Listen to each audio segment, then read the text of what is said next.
आप सभी भाई बहनों का आध्यात्मिक ज्ञानात्मक चैनल की ब्रह्म मुहूर्त ज्ञान उपदेश कक्षा में एक बार फिर स्वागत है। आज की चर्चा का विषय है पदार्थ, क्रिया और ज्ञान। और पदार्थों का संबंध देखिए स्थूल शरीर से समझाने का एक प्रयास करने जा रहे हैं।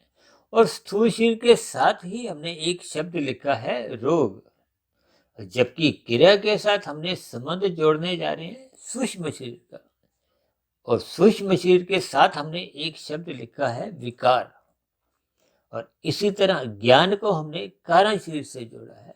और कारण शरीर में हमने देखिए दो स्थितियां रंगों से एक भेद करके लिखी है। कारण को हमने सफेद रंग से दर्शाया है और शरीर को, क्योंकि इसका संबंध देखिए उस एक पदार्थों से ही है, तो इसलिए हमने शरीर को यहाँ काले रंग से दर्शा दिया। क्योंकि आपके हमारे कार्य शरीर में अच्छे संस्कार भी होते हैं, बुरे संस्कार भी होते हैं, पुण्य कर्मों का कर्माशय भी होता है, पाप कर्मों का भी कर्माशय होता है।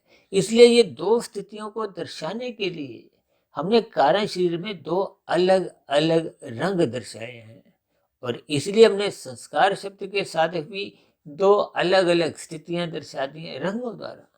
देखिए कुछ स्थितियां हम रंगों द्वारा, शब्दों द्वारा एक संक्षेप में समझाने का एक प्रयास करते हैं, ताकि हमारी चर्चा जैसे जैसे आगे बढ़ती है, जैसे जैसे उस चर्चा से संबंधित शब्द हम अपनी जीवा द्वारा बखान करते हैं, तो फिर ये जो वीडियो का जो एक चित्र है, उसके शब्द को हो, उनकी एक अलग अलग चिन्हों से जो संबंध जोड़ा होता है, जो अलग अलग रंग हमने दर्शाए होते हैं, उनको समझने में फिर थोड़े ही मददगार होते हैं। किसको? चर्चा को समझने। यदि ज्ञान की चर्चाएं आपको में समझ नहीं आती, तो फिर ज्ञान कारण शरीर में शुभ संस्कार रूप में टिकता नहीं है। देखिए टिका हुआ ज्ञान ही आपके हमारे जीवन में एक सकारात्मक परिवर्तन लाता है। यूं तो अक्सर देखिए शास्त्रों में बार बार कहा जाता है, और हम भी अपनी चर्चाओं में बार बार इस बात को दोहराते रहते हैं कि हम सभी आत्मा ज्ञान स्वरूप हैं। ये जो हम प्रतिदिन जो ज्ञान की चर्चाएं करते हैं, जो 2050 से ऊपर की जो वीडियो हम प्रसारित भी कर चुके हैं, इन सभी वीडियो में भी कोई नया ज्ञान नहीं है। ये ज्ञान आपके भीतर पहले ही आत्मा में है, क्योंकि आत्मा ज्ञान स्वरूप है। और जितने भी हम ये जो शास्त्र भी कहते हैं बार बार पढ़ो, स्वाध्याय करो, देखिए मूलभूत ज्ञान तो वेदों में ही है। वेदों से उसका सरलीकरण कुछ मायातीत महापुरुषों द्वारा विभिन्न प्रकार के उपनिषदों में किया गया।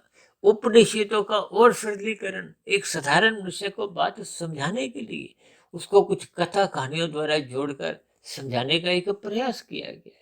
उन कथा कहानियों को देखिए विभिन्न देवी देवताओं के संबंध समझाते हुए उन सभी वेदों के ज्ञान को ही मूलभूत रूप से समझाया गया है। क्योंकि मनुष्य जोनि आप और हम देखिए गर्भ जोनि में है। देखिए 84 लाख प्रकार की जोनियों में महत्व केवल और केवल मनुष्य का ही है। शेष जोनियां तो देखिए भोग जोनि है। अब ऊपर की जोनियां तो देखिए विशेष प्रकार के सुखों को भोगती हैं। वो भी देखिए मनुष्य योनि में किए गए विशेष प्रकार के पुण्य कर्मों का ही एक प्रतिफल होता है। हम जीवन में जितना जितना परोपकार के कार्य विशेष बड़े स्तर पर करते हैं, तो उनका फिर फल भी देखिए बड़े स्तर पर ही विशेष प्रकार के सुखों के रूप में मिलता है। और यदि मनुष्य अपने जीवन में देखिए पाप कर्म करता है, पाप कर्मों का कर्मशय अधिक बढ़ा लेता है। कहते हैं ना, पाप कर्मों का घड़ा जब भर जाता है और वो भरा हुआ घड़ा जब फूटता है, या यूं कहो कि देखिए किए गए पाप कर्मों का जब वो दुख रूपी परिणाम एक प्रतिकूल परिस्थितियों में मिलता है, क्योंकि मनुष्य से नीचे की तो 80 लाख प्रकार की तामसी जोनियां हैं, दंडमय जोनियां हैं। अब देखिए कुल तो 84 लाख प्रकार की जोनियां हैं, और उसमें 80 लाख प्रकार की जोनियों का इतना बड़ा अनुपात आपको हमें कुछ संकेत देता है, कुछ ज्ञान की शिक्षाएं दे रहा है कि मनुष्य जीवन पाकर आप और हम अधिक पाप कर्म कर जाते हैं। इन सभी स्थितियों पर आपको हमें चिंतन करना होगा। अब चिंतन मनुष्य तो वही करता है जो सत्संग करता है, ज्ञानमय स्थिति अपनी एक सुदृढ़ करता है।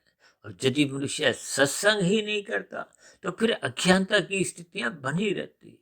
जैसा कि अभी हम समझा रहे थे कि हम सभी आत्मा पहले से ही ज्ञान स्वरूप है, तो फिर आपके हमारे भीतर में इस आत्मा पर आवरण आ कैसे गया, इस बात पर आपको हमें विचार करना होगा।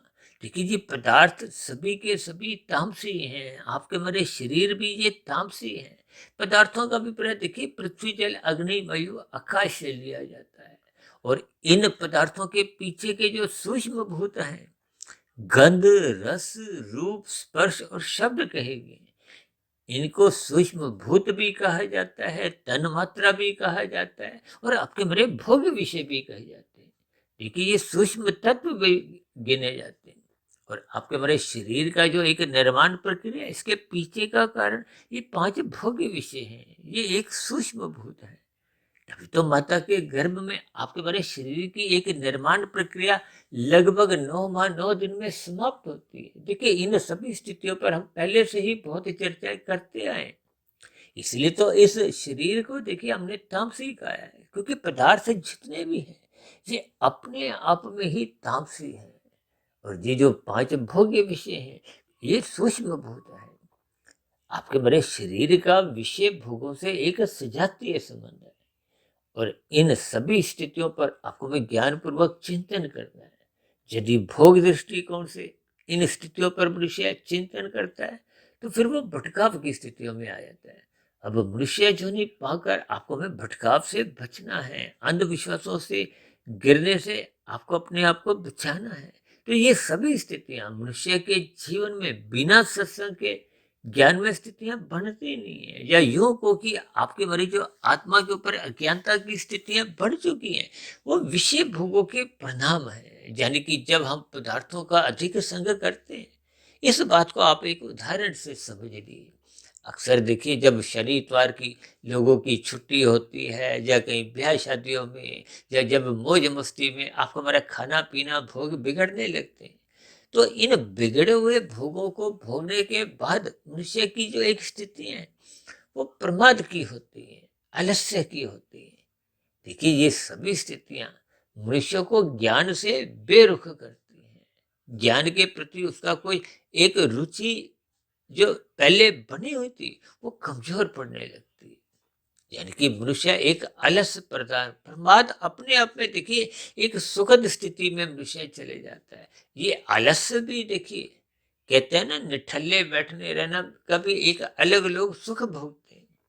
इन सभी स्थितियों की आपको भाई जैसे जैसे भावार्थ समझ में आने लगेंगे, फिर वैसे वैसे ये ज्ञान की कड़ियां, ये आपका मेरा स्थूल शरीर क्या है, सूक्ष्म शरीर क्या है, कारण शरीर क्या है। क्योंकि कारण, जैसे कहते हैं ना आपका हमारा सिम कार्ड जब मोबाइल से निकल जाता है तो फिर सभी प्रकार की जो एक गतिविधि है वो समाप्त हो जाती है। ठीक इसी तरह आपका हमारा जो स्थूल शरीर की जो एक स्थितियां हैं, इसके पीछे का कारण एक कारण शरीर है। और कारण शरीर को मनुष्य सही सही समझता नहीं है, तो फिर आत्मा और परमात्मा तो देखिए ये चेतन सत्ताएं हैं, जबकि स्थूल शरीर सूक्ष्म शरीर और कारण शरीर ये माया की है, जड़ है। माया देखिए चेतन तत्व नहीं है। यूं तो साधारण शब्दों में हम बार बार कहते हैं प्रकृति देखिए कितनी ही परिवर्तनशील है, ये परिवर्तन उसमें लाए जाते हैं। आपके बड़े शरीर भी देखिए जड़ है, ये भी स्थूल शरीर एक यंत्र की भांति काम करता है। कब तक? जब तक इसमें एक शक्ति रहती है, आत्मा की शक्ति, परमात्मा की शक्ति। और जब ये शक्ति निकल जाती है तो फिर ये शरीर एक जड़, जैसे कि जड़ में अपने आप कोई इच्छा नहीं होती, उसमें कोई क्रिया नहीं होती। जैसे शव पड़ा हुआ है, एक मुर्दा पड़ा होता है, तो उसमें किसी भी प्रकार की कोई क्रिया नहीं होती। देखिए इन सभी स्थितियों की आपको मैं एक शब्दों के अर्थ के साथ साथ एक भावार्थ समझना चाहिए। इसलिए तो हमने देखिए पदार्थ के साथ हमने स्थूल शरीर लिखा है, स्थूल शरीर के साथ ही हमने एक रोग शब्द, ये सभी स्थितियां हमने काले रंग से दर्शाई है। इसका अभिप्राय क्या है कि इन सभी स्थितियों में एक तमोगुण की प्रधानता बनी हुई है। और प्रकृति के तो देखिए 3 गुण हैं, तमोगुण, रजोगुण और सतोगुण। अब तमोगुण को शास्त्रों में पदार्थों से जोड़ा जाता है, रजोगुण को क्रिया से जोड़ा जाता है और सतोगुण को ज्ञान से जोड़ा जाता है। और शास्त्र तो बार बार इस बात की मोहर लगाते हैं कि ये तमोगुण और रजोगुण दोनों ही स्थितियां ये बंधनदायक है। बंधनदायक का अभिप्राय ये बांधती है, कहाँ? माया से, माया के 3 गुणों से। और ये जो सतोगुण की स्थिति है ये क्रमशः मुक्तिदायक है, यानी कि 2 गुण आपको हमें बांधते हैं और तीसरा गुण उन 2 गुणों से आपको हमें छुड़वाता है। देखिए कितनी ही सरल सी स्थिति है, लेकिन ये 1, 2, 3 की स्थितियां मनुष्य को समझ नहीं आती। अब जैसे देखिए कोई पहली कक्षा का विद्यार्थी है, कोई दूसरी कक्षा का है, कोई तीसरी कक्षा का है। इन कक्षाओं से भी आप कुछ समझ सकते हो। जैसे कोई बीए कर रहा है, कोई पहले प्रथम वर्ष का विद्यार्थी है, फर्स्ट ईयर, कोई सेकंड ईयर, कोई थर्ड और फाइनल ईयर। देखिए ये 3 की स्थितियां बहुत ही अपने आप में विचित्र हैं। ये माया भी त्रिगुणात्मक है और शास्त्र भी ये 3 ही तत्वों पर सारा ज्ञान देते हैं। एक तो माया, प्रकृति कहो, 3 गुण कहो, सब एक ही बात है। और एक है आत्मा और एक है परमात्मा। इनमें 3 नित्य सत्ताएं हैं, यानी कि आत्मा परमात्मा ये चेतन सत्ता है, जबकि माया जड़ है, जड़ है। इस बात को ज्ञान पूर्वक आपको में समझना चाहिए। जबकि मनुष्य देखिए ज्ञान के अभाव में इन सभी स्थितियों को क्रमबद्ध तरीके से जब समझता नहीं है। देखिए समझना कब है? मनुष्य जो नहीं। हालांकि समझ तो आपके हमारे भीतर पहले से ही है, लेकिन वो मिला हुआ ज्ञान वो ढक चुका है, कमजोर हो चुका है। किस लिए? क्योंकि आपने हमने मनुष्य जोनि में इन पदार्थों को अधिक महत्व दिया, भोग्य विषयों को अधिक महत्व दिया, जिसके फलस्वरूप कि हम जिस गुण का संग करते हैं फिर उस गुण का रंग आपके हमारे कार्य शरीर में आता है। देखिए ये बहुत ही सरल स्थिति है, इसको हम प्रतिदिन ही अपनी सुबह ब्रह्म मुहूर्त ज्ञान उपदेश कक्षा में समझाते रहते हैं। और इसी ब्रह्म मुहूर्त ज्ञान उपदेश कक्षा की जो एक सैद्धांतिक बातों को हम सरल तरीकों से कुछ सरल शब्दों द्वारा शाम की संध्या बेला ज्ञान कक्षा में कुछ भौतिक विषयों को लेते हैं। आपके हमारे जीवन की कुछ जो स्थितियां हैं, चाहे वो राजनीतिक दलों की हो, चाहे किसी देखिए सरकारी विभाग की कुछ स्थितियां हो, आपके हमारे जीवन में जैसे जैसे कुछ उद्योग धंधे चल रहे हैं, आपके हमारी दुकानदारियां चलती हैं, आपका हमारा जो जैसे जैसा एक दिनचर्या चलती है, आपके हमारे दिनचर्या में जो जो स्थितियां आप और हम अपने व्यवहार में लाते हैं, इन सभी स्थितियों से जैसे जैसी कुछ बातें मेरे संज्ञान में आती हैं, उन ली गई बातों को ही मैं अपना एक वीडियो का नाम देते हुए उसको चर्चा करते हुए उसको शास्त्रों की सैद्धांतिक बातों से ही जोड़ने का एक प्रयास करता हूँ। देखिए कर्म फल सिद्धांत सभी मनुष्यों पर ही लागू होता है, इसका कभी भी खंडन नहीं होता। कर्म पहले होता है, फल बाद में आता है। आपका कर्म करने में एक अधिकार है, आपको में कर्म करने की एक स्वतंत्रता मनुष्य जोनी में मिलती है। और कर्म करने की स्वतंत्रता का जब मनुष्य दुरुपयोग करता है, ये दुरुपयोग क्या है कि जब हम निषेध कर्म करते हैं, जिनको शास्त्र मना करते हैं मत करो मत करो। देखिए यातायात के नियमों द्वारा मैं तो प्रतिदिन ही इन सभी स्थितियों पर कुछ ना कुछ प्रकाश डालता रहता हूँ कि लाल बत्ती पे रुको, हरी बत्ती पे ही चलो। जब जब हम हरी बत्ती पे चलते हैं आपका हमारा कोई चलान नहीं करता। ठीक इसी तरह जब जब हम शास्त्रों में कही गई बातें, देखिए विधि विधान द्वारा आपको में कुछ कर्म करने की अनुमति दी गई, उनको आप कर सकते हो। आप प्रकृति के विषय भोगों का सुख भी भोग सकते हो। शास्त्र भी आपका हमारा हाथ नहीं पकड़ते, रोकते नहीं है। भले ही आपको में देखिए फिर पदार्थों के ही सुख मिलते हैं। देखिए कर्म जो भी हम करते हैं वो पदार्थों का ही सुख देते हैं, कोई ज्ञान नहीं देते। देखिए ज्ञान कब मिलता है? जब हम पदार्थों के लिए कर्म ना करते हुए परमात्मा को जानने के लिए, देखिए जानना क्या है, ज्ञान की स्थिति है। ज्ञान का अभिप्राय क्या है कि जब हम प्रकृति के विषय भोगों से विमुख हो जाते हैं, यानी कि आपको में प्रकृति के सुखों को भोगने की अब कोई अभिलाषा नहीं है, कोई इच्छा नहीं है। इच्छा किस बात की है? परमात्मा को जानने की। ये माया कैसे कैसे कार्य करती है, प्रकृति के ये तीन गुणों की क्या क्या स्थितियां हैं। जब इन सभी बातों को जानने की मनुष्य में जिज्ञासा उत्पन्न होती है, तो फिर उस स्थिति विशेष में आपका मेरा निष्काम भाव से कर्म होने लगते हैं। देखिए, जब हमें फल चाहिए ही नहीं है, देखिए कर्म के साथ जब फल जुड़ा होता है तो उसमें सकामता रहती है। जब सकामता रहती ही नहीं है, आपको में फलों की कोई इच्छा ही नहीं है। देखिए, स्थूल शरीर की अवस्थाओं की इच्छा रखना कोई एक सकामता नहीं है। शास्त्रों में इसको भी निष्काम कर्मों में ही लिया जाता है। लेकिन जब हम भोग दृष्टिकोण से, देखिए दाल रोटी तो मैं भी चाहता हूँ मिलती रहे, क्योंकि दाल रोटी मिलने पे ही मेरा आपका शरीर एक सुचारू रूप से चल पाता है। बिना स्थूल शरीर के तो हम देखिए साधना भी नहीं कर सकते।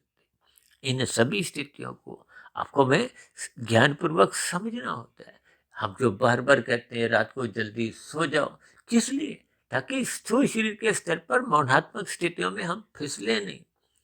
ये फिसलना क्या है? हम विषय भोगों की वासनाओं में जकड़े रहते हैं, जिसके फलस्वरूप परमात्मा से विमुक्ता होने लगती है। देखिए, एक स्थिति विशेष में जब हम सम्मुख होते हैं तो दूसरे से हम विमुख सहज ही होने लगते हैं। जब जब मनुष्य देखिए रजोगुण और तमोगुण का संग करता है तो फिर वो सत्वगुण से विमुख होने लगता है। और ये जो जितनी भी क्रियाएं हैं, इन सभी क्रियाओं का अभिप्राय देखिए सूक्ष्म शरीर से इसलिए लिया गया है क्योंकि स्थूल शरीर के स्तर पर तो जो 5 ज्ञानेंद्रिय हैं, जो 5 भोग विषयों का सुख भोगती है, ये भोग विषय देखिए गंध, रस, रूप, स्पर्श और शब्द, जिनको भी हमने कहा ना ये तामसी है। हालांकि स्त्री पुरुष का जो एक आपसी आकर्षण है, जिसके कारण ये प्रकृति या परिवार या ये पूरा संसार एक गति पकड़ता है, एक प्रवाह में चक्कर काटता रहता है, उस स्थिति विशेष को भी देखिए रजोगुण से जोड़ा जाता है। ये रजोगुण का अभिप्राय एक आकर्षण से लिया जाता है। रजोगुण का अभिप्राय देखिए संसारी जितने भी आकर्षण है उनके अंतर्गत लिया जाता है। जबकि इस रजोगुण के एक स्थितियों को एक नियंत्रण में रखने के लिए एक ज्ञान की आवश्यकता होती है। अब ज्ञान को सत्वगुण से जोड़ा जाता है। इसलिए तो हमने देखिए पदार्थों के साथ स्थूल शरीर को जोड़ा है, और स्थूल शरीर के साथ ही हमने एक शब्द लिखा है रोग। रोग का अभिप्राय क्या है? देखिए, जब हम साधारण रूप से दाल रोटी खाते हैं तो आपको हमें कोई रोग नहीं आता।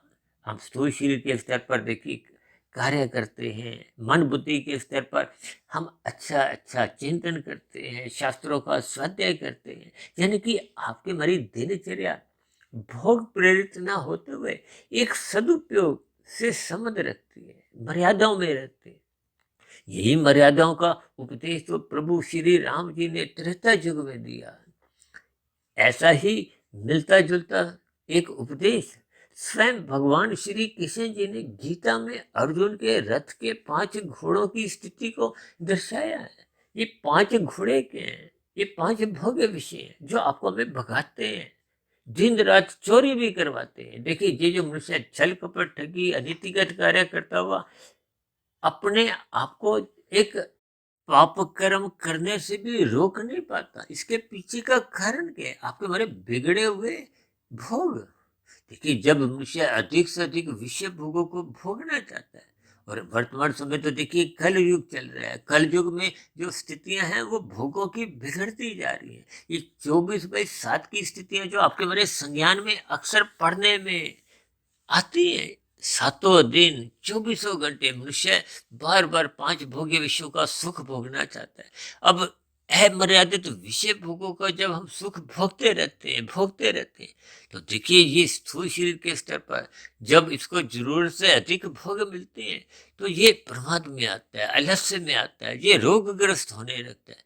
आज इतने अस्पताल जो बनते जा रहे हैं, इतने अस्पतालों के साथ साथ न्यायालय बढ़ते जा रहे हैं, देखिए, न्यायालय की जरूरत क्यों पड़ती है? जब इन पदार्थों के भोगों के लिए लड़ाई झगड़े होते हैं। अब जब आपके हमारे भोग विषय बिगड़ने लगते हैं तो फिर मनुष्य आलस्य में आ जाता है। आलस्य में फिर वो कर्म तो करता नहीं है, तो दूसरों के फलों को चुराता है। तो जैसे चुराने वाले जो लोग पकड़े जाते हैं, जब पकड़ने के लिए जो पुलिस विभाग है और पुलिस विभाग से ही संबंध रखने वाले जो न्यायालय हैं, इन सभी स्थितियों को आप और हम भली भांति परिचित हैं।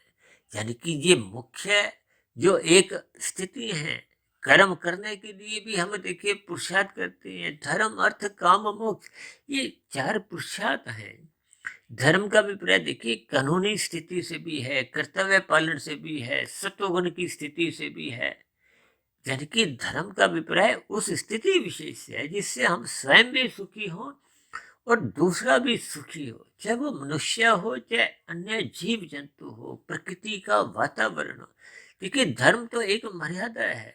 उस स्थिति विशेष को, एक व्यवस्था को सुचारू रूप से चलाने के लिए हम सभी भाई बहन एक धर्म से बंधे हुए हैं, मर्यादाओं से बंधे हुए हैं, कर्तव्य कर्मों से बंधे हुए हैं। जब मनुष्य देखिए लाल बत्ती पे रुकता नहीं है, उस लाल बत्ती पे भी देखिए चलता है, तो हम दूसरों की हरी बत्ती को खाते हैं। दूसरों के हिस्से को चुराना कहो, खाना कहो, ये एक निषेध क्रम है। जैसे यातायात के नियमों का जब हम उल्लंघन करते हैं तो आपके हमारे चालान करते हैं, और यहाँ के चालानों से यदि मनुष्य बच भी जाए, परमात्मा की व्यवस्था में ये कर्मफल सिद्धांत के अंतर्गत आज तक कोई भी मनुष्य बच नहीं पाया। यानी संक्षेप में आप बात को समझ सकते हो कि ये पदार्थ ही मनुष्य को अज्ञानता में ले आते हैं। इसलिए तो हमने पदार्थों को देखिए काले रंग से दर्शाया है। आपका हमारा शरीर भी तो देखिए एक तामसी पदार्थों का बना है। ये पृथ्वी, जल, अग्नि, वायु, आकाश और इससे संबंधित ही आपके हमारे भोग हैं। अक्सर मैं देखिए इन 5 भोग विषयों को सुख, सुविधा, स्वाद, सम्मान, सत्ता से जोड़ता हूँ। आज संसार में देखिए सत्ता के गलियारों में जितने भी घोटाले होते हैं, उन सभी के पीछे का कारण क्या है? धन। धन के पीछे का कारण क्या है? पदार्थ। पदार्थ यानी कि आप और हम ये सुख सुविधा के साधन अधिक से अधिक पाना चाहते हैं। अपने जीवन को एक इन पदार्थों को एक भोगों में ही लिप्त रखना चाहते हैं। ये जो सत्ता की स्थितियां हैं, देखिए आज ये 2 देशों में जो लड़ाई झगड़ा चल रहा है, इसके पीछे का कारण भी तो देखिए ये भोग विषय ही है। यानी कि कुल मिलाकर आपकी हमारी क्रियाएं देखिए पदार्थों के कारण ही बिगड़ती हैं। ये जो मन के स्तर पर जो एक विकार, काम, क्रोध, लोभ, मोह, अहंकार, ये देखिए मन के रोग हैं, विकार हैं, जो आपको हमें एक अज्ञानता में, पाप कर्मों में लिप्त करवाते हैं। यानी कि स्थूल शरीर के स्तर पर देखिए हम जो भी कर्म करते हैं, उस कर्मों का कर्माशय बनता है, कर्माशय से संबंधित ही संस्कार बनते हैं, स्वभाव बनता है। और मन बुद्धि के स्तर पर देखिए हम जो भी चिंतन करते हैं, देखिए कोई भी कर्म होने से पहले उस पर विचार आता है, चिंतन आता है। और विशेष रूप से देखिए जो मनुष्य पाप कर्म करने के आदी हो जाते हैं, फिर ऐसी स्थितियों में तो उनका स्वभाव कहो, वो कारण शरीर में बुरे संस्कार इतने अधिक बलवान बन जाते हैं। अब ये जो बलात्कार जैसे एक जघन्य अपराध है, हत्या जैसी जो स्थितियां हैं, ये बहुत ही भयानक बुरे संस्कार कारण शरीर में बने होते हैं। देखिए स्थूल शरीर के स्तर पर हम जितनी भी क्रियाएं करते हैं, कर्म करते हैं, उनका कर्माशय बनता है, कर्माशय से संबंधित ही संस्कार बनते हैं। यदि हम विहित कर्म करते हैं, विहित कर्म का अभिप्राय विधि विधान द्वारा जो शास्त्र आपको हमें अनुमति देते हैं, जैसे कानून आपको हमें हरी बत्ती पे चलने की देखिए अनुमति देता है कि आप अपनी गाड़ी आगे ले जाओ, लेकिन लाल बत्ती की तो अनुमति नहीं देता कि लाल बत्ती पे आपको रुकना अनिवार्य है, नहीं तो आपको हमारे चालान करते हैं। ये देखिए यहाँ के चालानों से अक्सर मनुष्य बचकर बहुत ही प्रसन्नचित्त रहता है कि मैं तो चालान से बच गया, लेकिन परमात्मा के यहाँ चालान तो उसी से न कट जाता है। वो अलग बात है कि आपको वो चालान की कॉपी मिलते मिलते महीनों लग जाते हैं, सालों लग जाते हैं, अगला जन्म का भी देखिए स्थितियां बनती है। ये जो 84 लाख प्रकार की जितनी भी जोनियां हैं, देखिए 20 लाख तरह की तो वनस्पति जोनी है। ये जितने भी सब्जियां हैं, फल हैं, आपके भरी रसोई में जितने भी मिर्च मसाले, ये सब देखिए जोनियां हैं। देखिए मिर्च मसाले बनते कहाँ से हैं? उन पौधों का एक सूखा हुआ, सुखाया गया एक रूप है। 20 लाख तरह की वनस्पति जोनियां हैं। ये आयुर्वेदिक में जितने भी इलाज होते हैं, जड़ी बूटियां, ये भी तो वनस्पति हैं। जितने आप फल खाते हो, जितनी आप सब्जियां घर लाते हो, ये सब जोनियां हैं। इनको खाने का देखिए शास्त्र आपको में अनुमति देते हैं। इनका आपको में कोई एक दंड नहीं है, कोई पाप कर्म नहीं है। जबकि पक्षियों को मारना, पशुओं को मारना और भी देखिए कुछ जो निंदनीय कर्म शास्त्रों में समझाए गए हैं, उनको करने मात्र से आपको में पाप लगता है। फिर किए के पाप कर्मों का दुख रूपी परिणाम आपको में भुगतना होता है। ये नीचे की 80 लाख प्रकार की तामसी जोनियां यही आपको संकेत देती है। देखिए जब 84 लाख प्रकार की जोनियां हैं, 3,99,999 तो देखिए ऊपर की जोनियां है। अब मनुष्य अपने मिले हुए जीवन में कितने अधिक कर्म कर जाता है। अब यदि आपका मेरा कर्माशय देखिए बिगड़ने लगता है, बिगड़ने का अभिप्राय उसमें तमोगुण की स्थितियां अधिक हो जाती है, निषेध कर्म हम अधिक कर जाते हैं, पाप कर्म हम अधिक कर जाते हैं, तो फिर पुनः मरने में मनुष्य योनि की प्राप्ति नहीं होती। देखिए शास्त्र समझाते हैं कि मनुष्य योनि तो तभी मिलती है जब संचित कर्मों में मरते समय पुण्य कर्म कम से कम 50-51% के अनुपात में होते हैं। यदि ये अनुपात कम रह जाता है तो फिर निश्चित रूप से आपके बारे जो एक निषेध कर्म है, पाप कर्म है, उनका अनुपात बढ़ चुका होता है। अब उदाहरण के लिए किसी के देखिए 90% पाप कर्म है, तो फिर पुण्य कर्म की स्थिति तो मात्र 10% है। तो ऐसी स्थिति विशेष में वो 90% और 10% के अनुपात में जो 80% जो अतिरिक्त पाप कर्म है, उनका भुगतान नीचे की जोनियों में, एक जोनी, 10 जोनी, हजार, लाख नहीं, देखिए करोड़ों, अरबों, खरबों कितनी जोनियों में नीचे उन अतिरिक्त 80% किए गए पाप कर्मों का दुख रूपी परिणाम भुगतना होता है। इसका कोई एक निश्चित नहीं है कि इतनी जोनियों में वो संभव है। यानी कि वो अनुपात पाप कर्मों का घटते घटते, देखिए 90 से घटते घटते 70, 60, 40, 20, जब वो 10% पर आकर रुकेगा तो फिर पुनः मनुष्य जोनि की प्राप्ति होती है। अब जैसे 20 लाख तरह के देखिए वनस्पति जोनि है, 9 लाख तरह के समुन्द्र में जल में रहने वाले जीव हैं, 11 लाख तरह के देखिए कीड़े मकोड़े कीट पतंगे हैं, 10 लाख तरह के पक्षी, 30 लाख तरह के पशु, ये कुल योग 80 लाख प्रकार का होता है। देखिए कितनी ही ऐसी जोनियां हैं जिनके मनुष्य नाम सुनकर भी कांप उठता है, लेकिन फिर उन जोनियों में मनुष्य को अपने अतिरिक्त पाप कर्मों का दुख रूपी एक परिणाम भोगने पड़ते हैं। देखिए ये सभी स्थितियां आपको मैं समझाने में भी अच्छा नहीं लगता, लेकिन कर्मफल सिद्धांत की जितनी बारीकियां आपको में समझ में आने लगती हैं, उतना उतना मनुष्य देखिए जागता है। ये जो स्वर्गों की स्थितियां और नरकों की स्थितियां अक्सर हम कुछ कुछ महीनों बाद इस पर भी कुछ चर्चाएं करते रहते हैं। ये स्वर्गों का प्रलोभन इसलिए दिया गया है ताकि मनुष्य पुण्य कर्म करे, परोपकार के कार्य करे, क्योंकि परोपकार के कार्य भले ही आरंभिक स्थितियों में मनुष्य सकाम भाव से करता है, फिर धीरे धीरे प्रकृति के इन भोगों को भोगते भोगते मनुष्य का ज्ञान पूर्वक वैराग्य होने लगता है। ये ज्ञान पूर्वक वैराग्य होने से फिर उसमें एक परोपकार के कार्यों में निष्कामता आने लगती है। ये निष्कामता का आना ही कर्म योग की स्थिति है, जिसका उपदेश स्वयं भगवान श्री कृष्ण जी ने गीता में अर्जुन के रथ पर अर्जुन के माध्यम से आपको में यही एक कर्म योग का एक ज्ञान विज्ञान समझाया है कि फल की इच्छा मत करो, इन 3 गुणों से मत बंधो। हालांकि देखिए तमोगुण से अच्छा गुण रजोगुण है, रजोगुण से अच्छा गुण सतोगुण है। अक्सर हम इसको बार बार कहते रहते हैं, तमोगुण 1, रजोगुण 10, सतोगुण 100 और विशुद्ध सतोगुण 1000। ये हमने एक महासूत्र बनाया है। इस महासूत्र के द्वारा ही हमने देखिए आज तक तकरीबन 2050-70 के आसपास जो वीडियो प्रसारित किए वो इसी महासूत्र पर ही आधारित है। यानी कि तमोगुण से अच्छा गुण रजोगुण इसलिए कहा जाता है कि आप किसी के सुखों को मत चुराओ, आप स्वयं कृत करो, कर्म करो, मेहनत करो, पुरुषार्थ करो। यानी कि चुराने की बजाय, छीनने की बजाय स्वयं कर्म करो, मेहनत करो। तो इसलिए ये तमोगुण से अच्छी स्थिति क्या है? रजोगुण।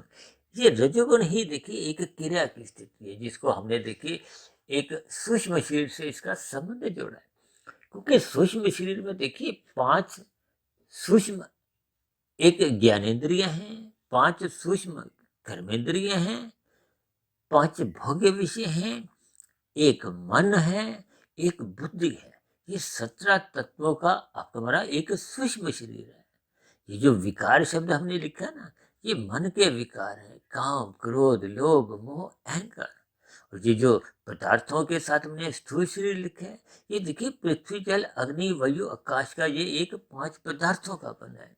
और ये जो 5 आपके हमारे ज्ञानेंद्रिय हैं, जिनको हम सरल भाषा में कहते हैं ना, ये नाक, जीभ, आंख, त्वचा, कान, ये गोलक रूप है। इनकी कहीं कहीं देखिए अपंगता भी हो सकती है। जैसे 5 कर्मेंद्रियां हाथ पैर वाणी लिंग गुद है। इन ज्ञानेंद्रियों को और 5 कर्मेंद्रियों को जो एक शक्ति प्रदान सूक्ष्म रूप से देती है, जिनकी अपंगता किसी की भी नहीं होती, ये सूक्ष्म शरीर का हिस्सा है। ठीक है, सूक्ष्म शरीर द्वारा ही ये स्थूल शरीर एक नियंत्रित रहता है, संचालित होता है। यानी कि मन बुद्धि मुख्य रूप से देखिए इसके एक घटक है। अब मन के ऊपर देखिए उसका बॉस कौन है? बुद्धि। और बुद्धि का अभिप्राय देखिए सात्विक स्थिति से है। मन का अभिप्राय है तो देखिए मन भी सात्विक, लेकिन मन एक राशि स्थितियों में फिसल जाता है और फिसला हुआ है अनादिकाल से। इस मन को तो देखिए सुधारना है, इसीलिए मन के ऊपर बुद्धि तत्व है, क्योंकि बुद्धि ही लाभ हानि की स्थितियों की परख रखती है। अब जब मनुष्य को समझ में आती है कि माया के जितने भी सुख भोगते हो ये अंतोगत पर दुख देते हैं, यानी कि जब ये कर्मों का घनित कहो, सुखों दुखों की जो एक घनित परिभाषा मनुष्य को समझ में आ जाती है, तो फिर परमात्मा की ओर सहज ही उसकी एक यू टर्न होता है, या यूं को परमात्मा की सम्मुखता बनने लगती है और भोगों से विमुक्ता सहज ही उसका वैराग्य रूप में बनने लगती है। यही स्थितियां फिर मनुष्य को कर्म योग, ज्ञान योग, भक्ति योग में स्थित कराती है। देखिए योग का अभिप्राय ये है कि कर्म तो हो रहा है, लेकिन अब योग की स्थिति है। योग का अभिप्राय आत्मा परमात्मा की सम्मुखता से है और फल का अभिप्राय प्रकृति की स्थितियों से है। इन सभी स्थितियों के ज्ञान विज्ञान को आपको हमें समझना होगा। यानी कि स्थूल शरीर के स्तर पर हम जितने भी अपने पदार्थों के भोग बढ़ाते हैं, ये अंतोगत्वा स्थूल शरीर के स्तर पर ही देखिए कितनी बीमारी आती हैं।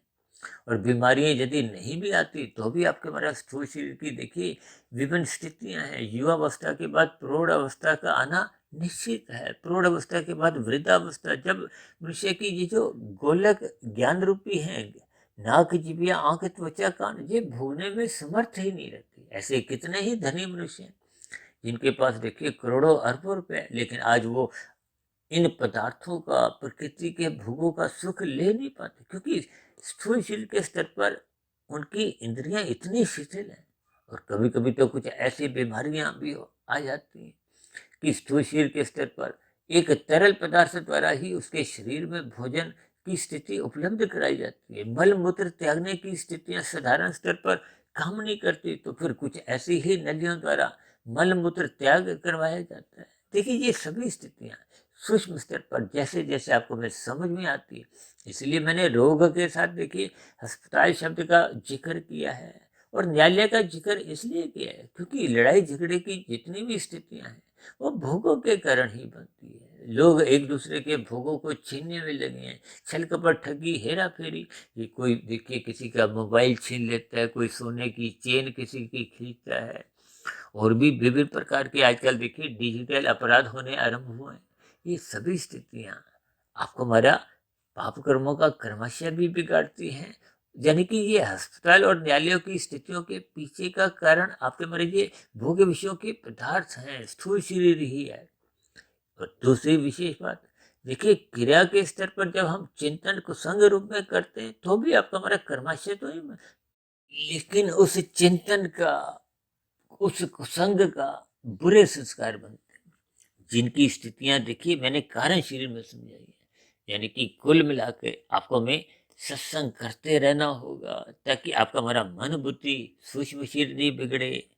क्योंकि जब मन बुद्धि सुधरने लगते हैं तो फिर वो देखिए बुद्धि द्वारा मन नियंत्रित होता है, और मन द्वारा फिर स्थूल शरीर रूपी यंत्र जो आपके हमारी ज्ञानेंद्रियां हैं और कर्मेंद्रियां हैं, यानी कि ज्ञानेंद्रियों द्वारा हम भोग विषयों को एक मर्यादा में रखते हैं, और कर्मेंद्रियों द्वारा कोई नए गलत काम करते नहीं है। यानी कि अब हम कानून का भी पालन करते हैं, शास्त्रों में कही गई बातों के अनुसार ही अपनी दिनचर्या एक व्यवस्थित रखते हैं।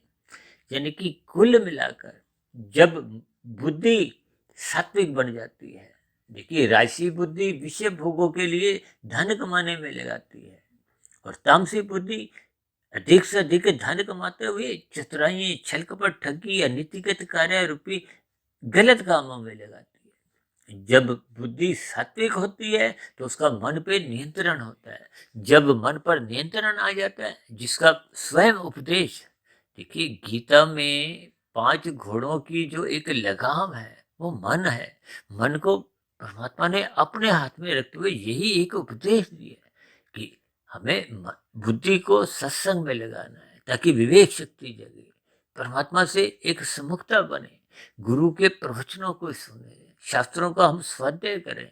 ये सभी स्थितियां देखिए निरंतर जब मनुष्य ब्रह्म मुहूर्त में उठने लगता है तो ये सहज ही स्थितियां बनने लगती हैं।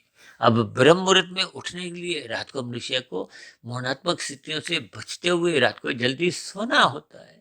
देखिए जब हम रात को जल्दी सोने लगते हैं तो मोहनात्मक स्थितियों से सहज ही हम बचने लगते हैं, यानी कि हानि की स्थितियां समाप्त होने लगती हैं, और सुबह लाभ कमाने की स्थितियां सहज ही आपके हमारे जीवन में प्रवेश करने लगती है। जब ब्रह्म मुहूर्त में निरंतर आपका हमारा उठने का एक स्वभाव बन जाता है तो फिर सात्विक बुद्धि निरंतर जगते हुए उसमें विवेक शक्ति जगते जगते परमात्मा से प्रीति भी होती है, और इस जगी हुई विवेक शक्ति द्वारा मन सदा नियंत्रित रहता है। मन नियंत्रित होते ही स्थूल शरीर का पूर्ण नियंत्रण ज्ञानेंद्रियों का चाहे कर्मेंद्रियों का, फिर वो बगावत नहीं करता, छल कपट ठगी अनीतिगत कार्य करता हुआ वो पाप कर्म नहीं करता। जब ये स्थितियां निरंतर आपके हमारे जीवन का एक हिस्सा बन जाती है, आपकी हमारी दिनचर्या बन जाती है, तो निश्चित रूप से ये जो कारण शरीर ये सुधरने लगता है। और ये जो हमने संस्कार शब्द में 2 रंग दिखाए हैं, फिर ये शुभ संस्कार ही बनते हैं।